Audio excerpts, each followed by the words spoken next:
60년 동안 쓰여진 소설. 시작합니다. 인간은 노력하는 한 방황하느니. 유명한 문장입니다. 여기서 방황이란 부정적인 방향에 끌리다로 해석되는 부분이 한국의 방황이란 단어의 뉘앙스와 차이점이 있습니다. 다른 문화를 가진 나라의 언어를 번역한다는 것은 완벽함에는 한계가 있습니다. 요한 볼프강 폰 괴테가 평생에 걸쳐 쓴 장편 운문 희곡.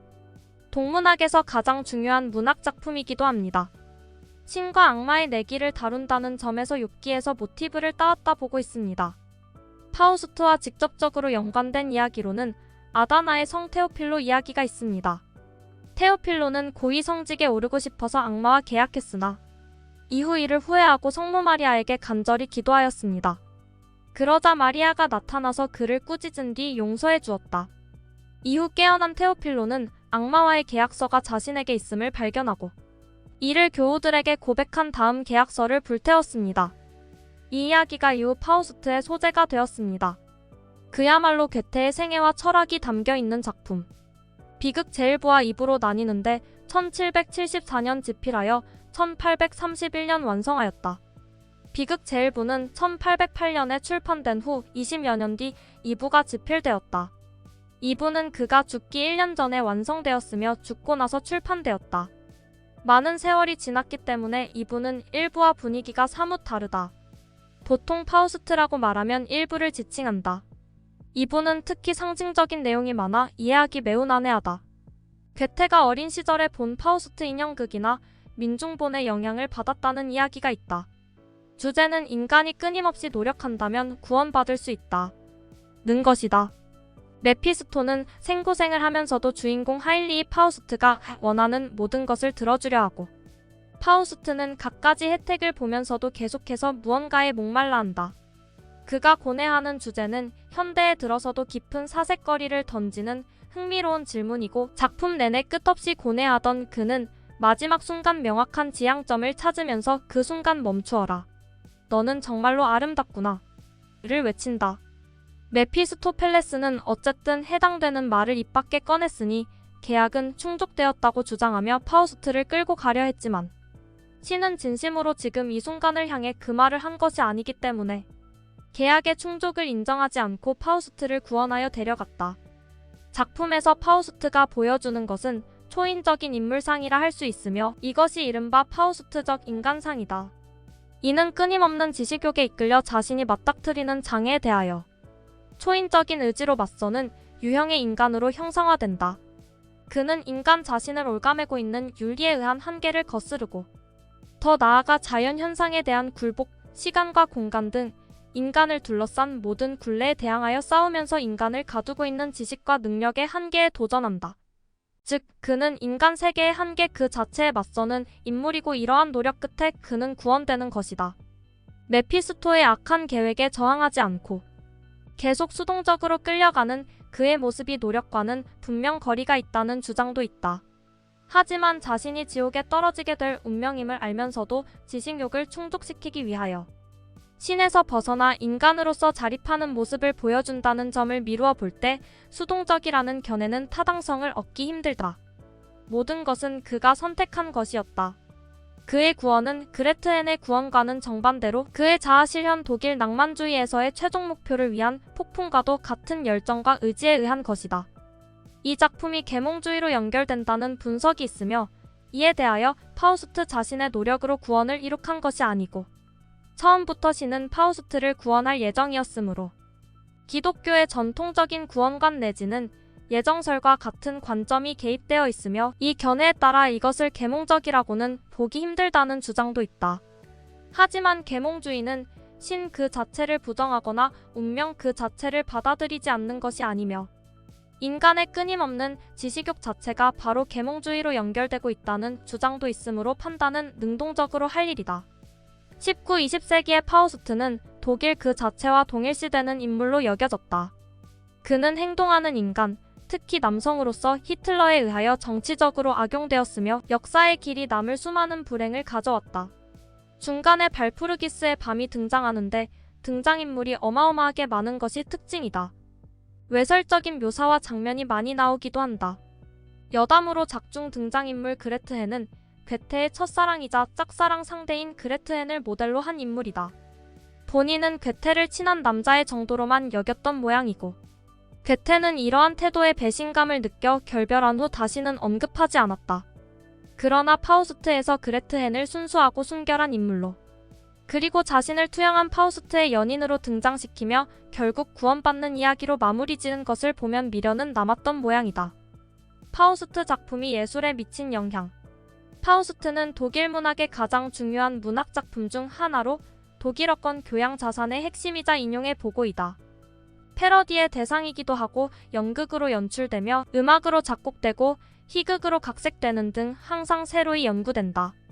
루트비히 판 베토벤은 파우스트를 오페라로 만들려는 구상을 했지만 그의 죽음으로 무산되었고 구스타프 말러는 말러 교향곡 제8번 이장조 천인의 교향곡에서 파우스트의 제2부를 가사로 채용하고 있다.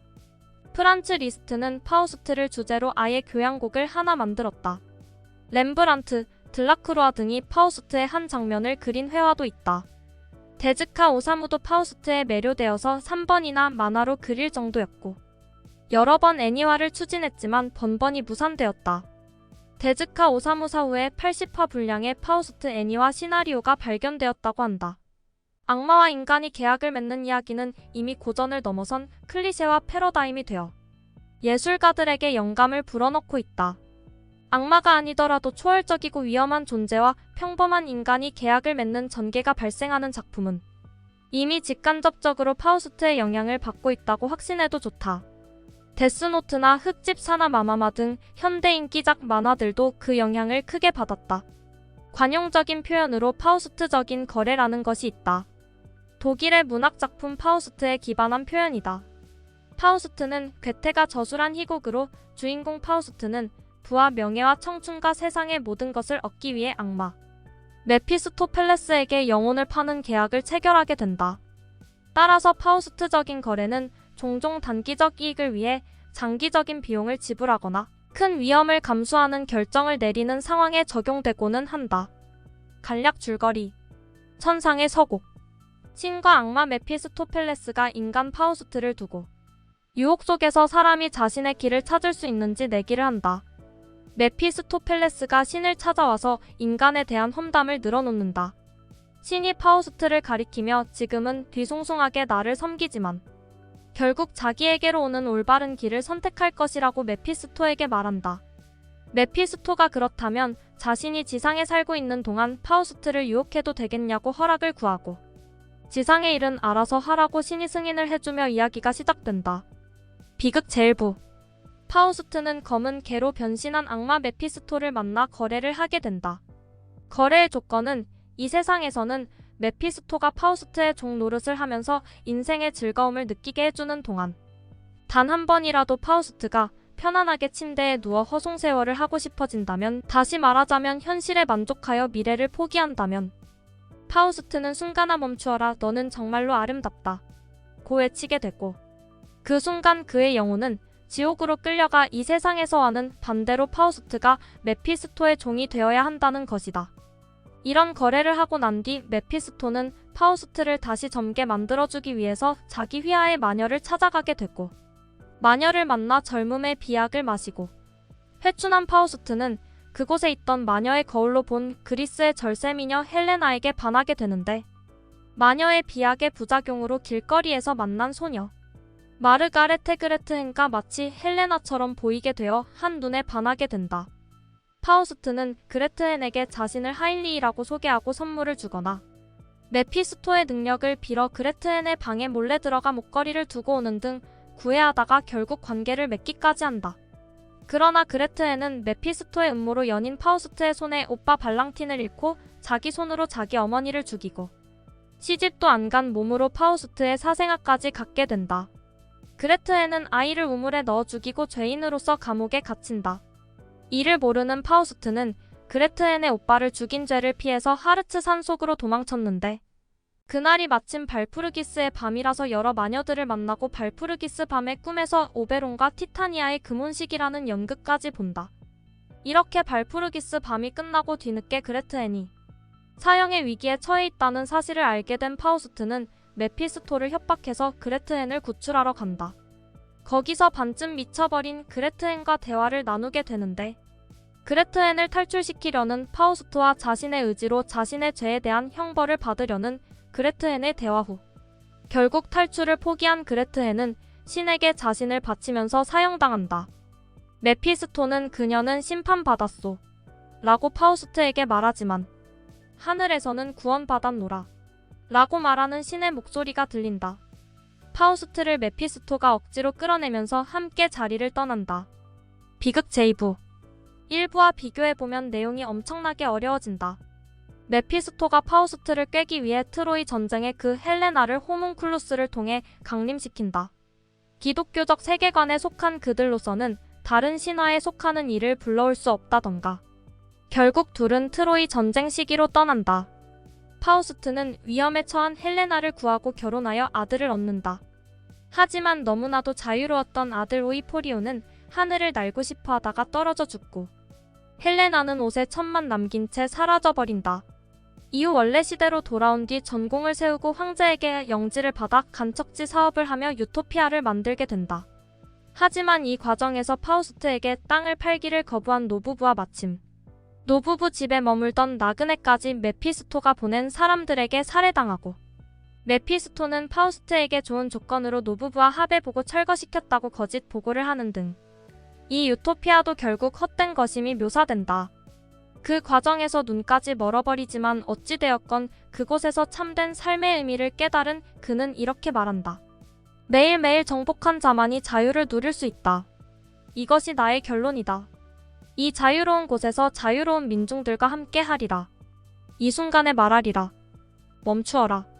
너는 참으로 아름답구나.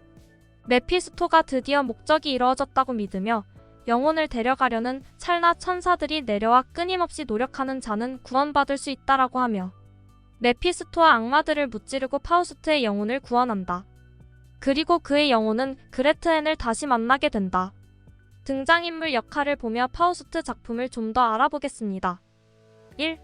파우스트 주인공. 우연히 밖에서 메피스토펠레스와 만나고 그가 집으로 들어오자 처음엔 이를 막으려고 하나 결국 메피스토펠레스와의 거래에 응해 건강한 미청년의 육신을 얻는다.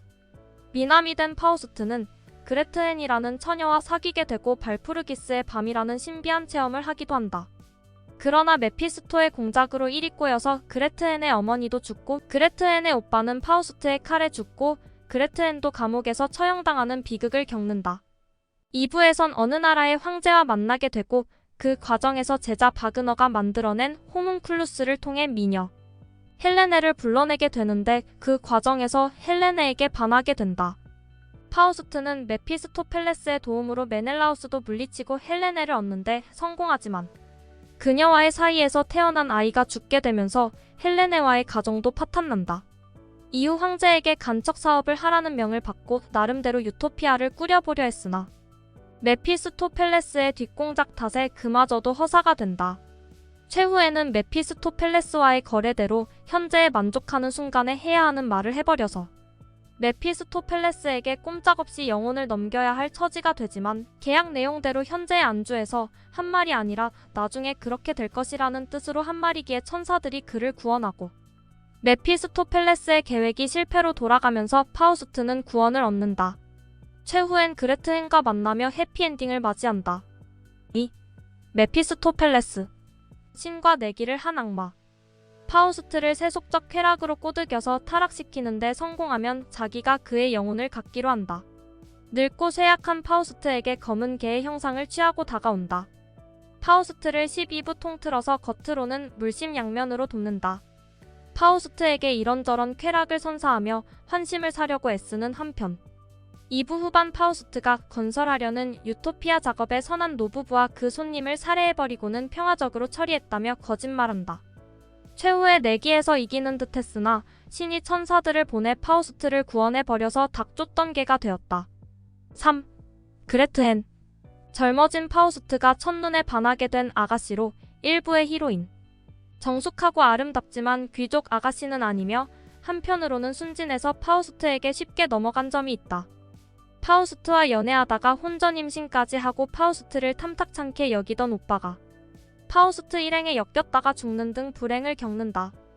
그것도 모자라 묘약을 잘못 썼다가 의도치 않게 어머니까지 죽이게 되고, 최후엔 파우스트와의 사생아까지 우물에 넣어 영아 살해를 저질러 그녀 자신도 감옥까지 가게 된다. 사형이 결정된 그녀를 파우스트가 구하려 하지만 그레트엔 자신의 의지로 파우스트에 의한 구제를 거부하고 오롯이 자신의 죄를 감당하여 죽게 된다. 그러나 순순히 죄를 인정하고 신에게 자신을 바치며 사형당한 후엔 영혼이 구원받게 되며 나중에 결말부에서 구원받은 파우스트의 영혼과 재회하게 된다. 4. 발렌틴, 그레트엔의 오빠. 그레트엔과 어울리는 파우스트와 그 일행 메피스토펠레스를 못마땅하게 보고 있어서 그레트엔에게 주의를 주기도 했다. 나중에 파우스트 일행과 시비가 붙었다가 격투 끝에 죽게 된다. 5. 시에벨, 발렌틴의 친구이자 그레트엔을 사랑하는 청년. 6. 바그너, 파우스트의 제자로 나중에 호문쿨루스를 만들게 된다. 메피스토펠레스가 호문쿨루스를 데려가며 이별하게 된다. 7. 호문쿨루스, 연금술에서 나오는 플라스크 속 난쟁이. 바그너가 제작했으나 메피스토펠레스를 따라 신화 세상을 여행하게 된다. 헬렌의 강림용으로도 이용되었으며 이후 그리스의 철학자들과 함께하게 되느라 메피스토펠레스와 헤어지게 된다. 8. 황제, 헬레네와 파리스를 불러와 달라고 메피스토펠레스와 파우스트에게 요구했고, 이에 응해 메피스토펠레스가 헬레네를 강림시키나 환영에 가까운 상태였는지라 쭉 버티지 못하고 사라진다. 헬레네와 오이포리온, 헬레네의 아들이 죽게 된 후 돌아온 파우스트에게 간척 사업을 맡긴다. 9. 헬레네, 트로이 전쟁을 일으켰다는 경국 지색의 여인. 처음엔 메피스토펠레스가 환영에 가까운 상태로 그녀가 원래 살던 스파르타 인근 미스트라스로 불러냈는데 파우스트가 이때 반해 헬레네를 탐내지만 바로 얻지는 못한다. 이후 어느 성에서 재등장하는데 트로이 전쟁 이후 남편 메넬라우스 곁으로 돌아오긴 했으나 부부간 관계가 좀 틀어졌는지 상황이 별로 좋지 않다는 걸 의식하는 모습을 보여준다. 그 후 위기에 처했다가 파우스트의 도움을 받고 그와 재혼했고 오이포리온이라는 아들까지 둔다. 오이포리온이 하늘을 날려하다 사망하자 아들을 따라 죽고만 남아버린다. 10. 메넬라오스, 헬레네의 남편이지만 트로이 전쟁 후 헬레네와 관계가 틀어졌다는 암시가 나온다. 11. 오이포리온, 파우스트와 헬레네 사이의 아들. 혈기왕성한 게 너무 지나쳐서 하늘을 날고 싶다고 하다가 사고가 나서 죽고 만다. 그의 죽음 이후 헬레네도 죽어버린다. 12. 필레몬과 바우키스, 그리스 신화의 친절한 노부부인 필레몬과 바우키스에게서 이름을 따온 노부부. 메피스토펠레스가 고용한 사람들에게 당해 집에서 하숙하던 나그네와 함께 살해당한다. 13. 신, 아무리 봐도 이분 메피스토펠레스와 파우스트의 타락 여부를 가지고 내기를 했다.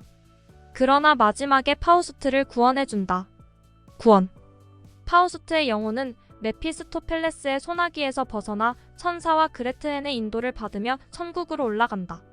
외형에 있어서는 악마의 승리였다. 계약에 명시된 약속된 문구를 파우스트는 분명히 내뱉었다.